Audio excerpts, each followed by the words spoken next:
Hey guys, welcome back to my channel. Today I'm going to be sharing my second trimester recap, which is crazy because that means I am now in my third trimester, and that means we are so close to meeting baby. Let's just get right into it. I'm starting the first symptom with constipation because why wouldn't you talk about that? Constipation is something that has been rough since the very beginning. I have struggled with this severely, honestly, as long as I can remember, since I was a baby. The fact that it's been not great was completely expected.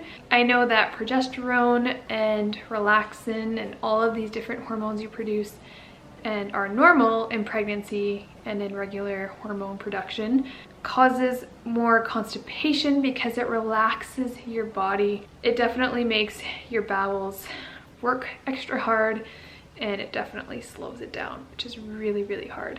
The amount of times I have been told, drink more water, eat more fiber, exercise, makes me want to pull my hair out. For those of you who really know me, know that I drink a lot of water. I eat a lot of fiber. I'm careful with what I eat.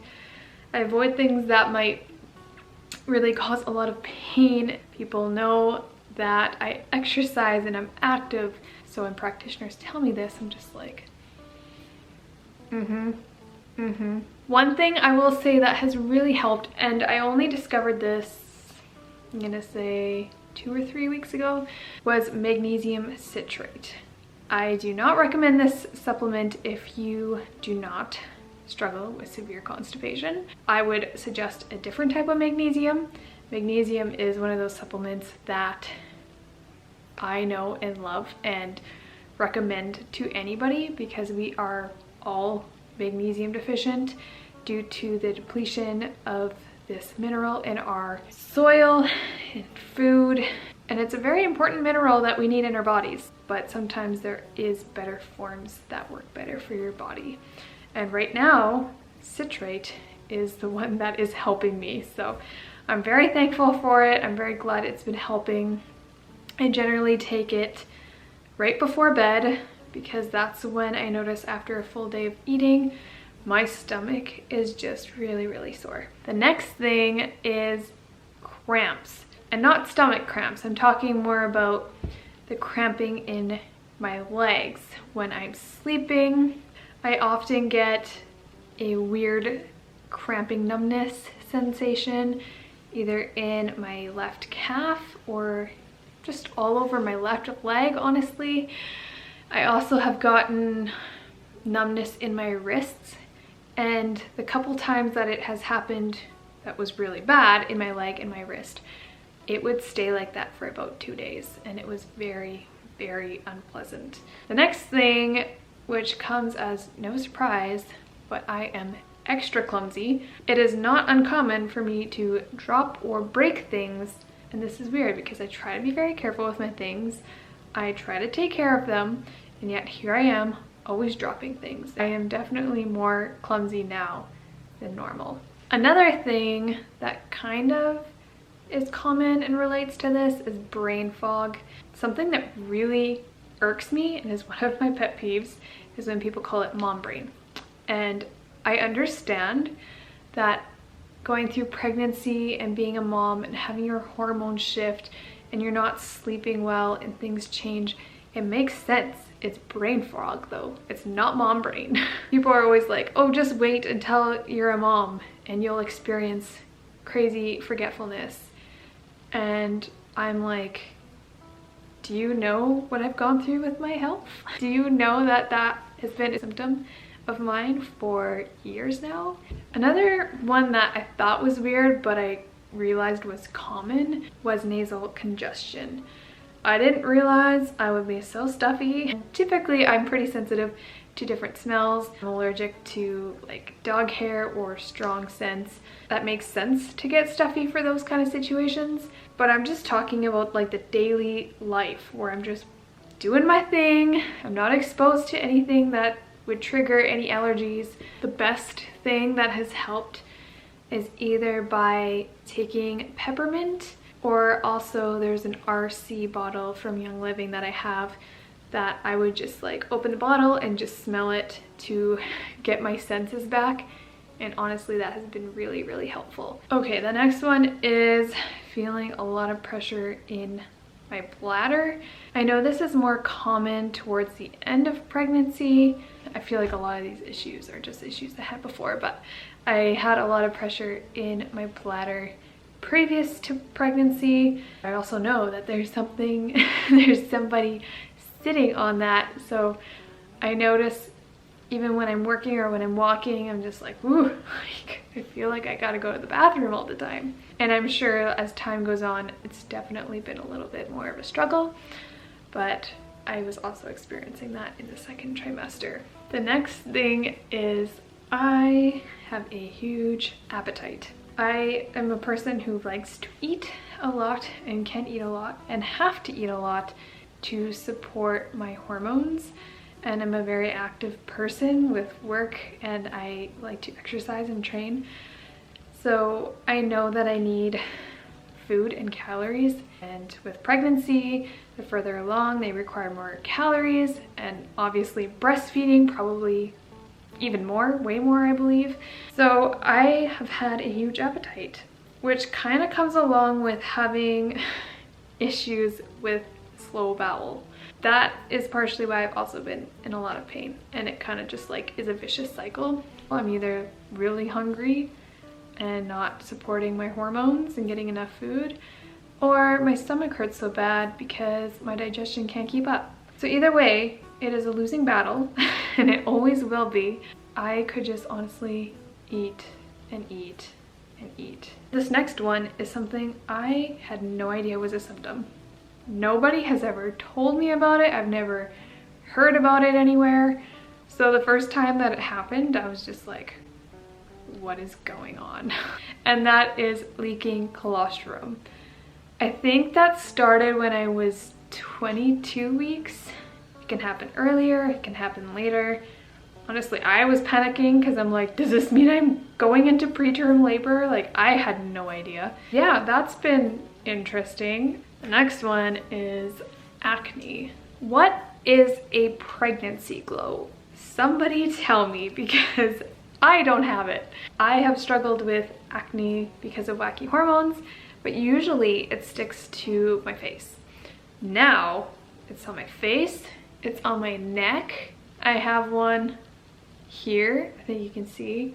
I have them on like my tummy, all over my back. I have two on my shoulder.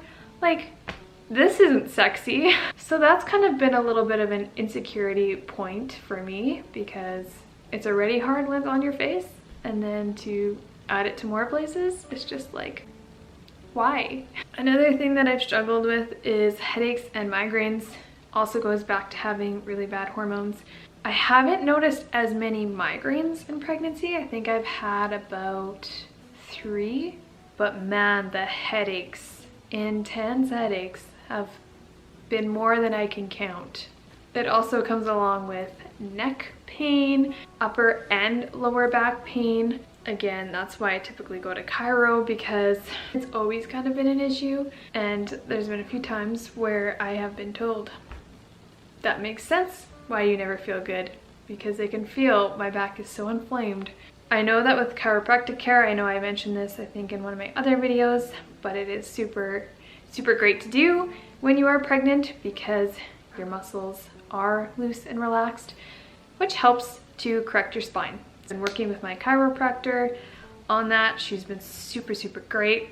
I also have heard that it's great to stick to it in the 3rd trimester, so I'm gonna try to do what I can. They say it's supposed to help with aligning your pelvis, which is good for birth. And kind of tying into the back pain, I have noticed I am struggling with sciatica all through.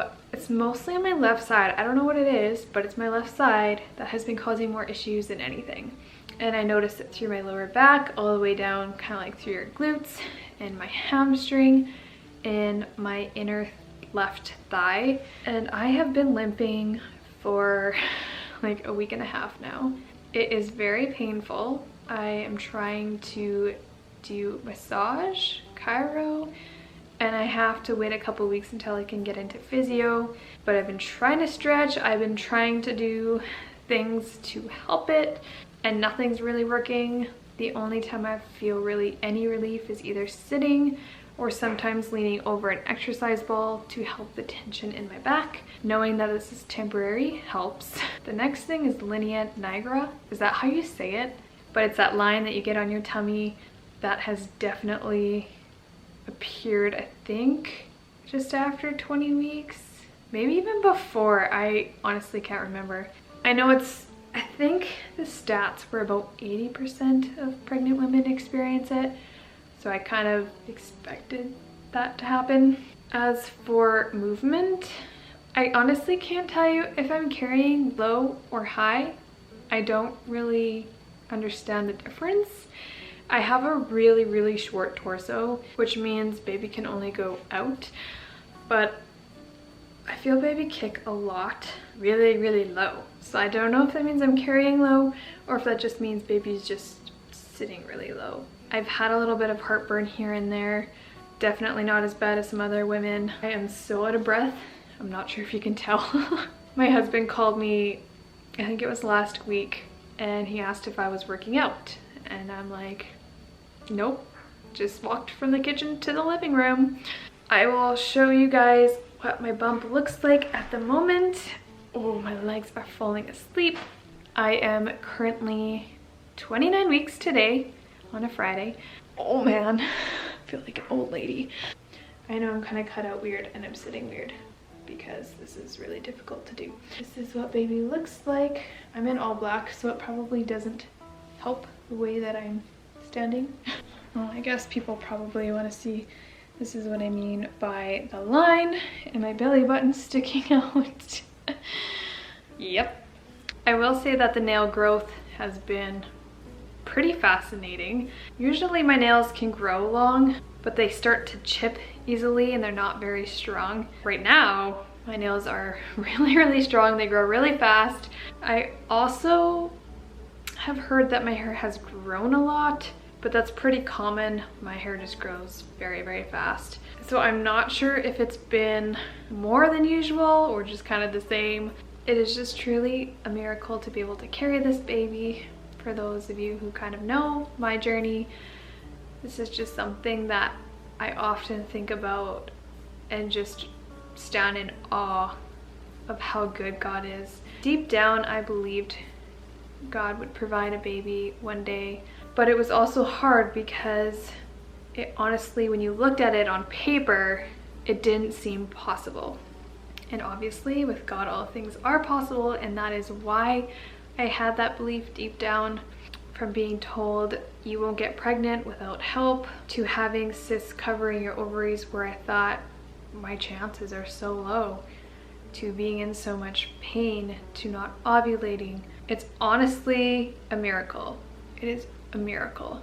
And I never want to take this gift for granted.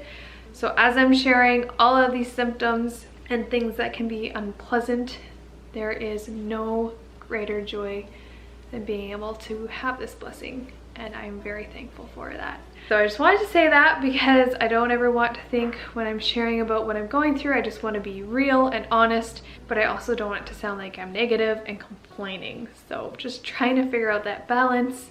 I'm going to end this video here. I'm pretty sure that's everything I was going to mention. I hope you guys enjoyed it. If you did, make sure to give this video a thumbs up and don't forget to subscribe. I hope you guys have a wonderful day and I will see you in my next video. Bye guys.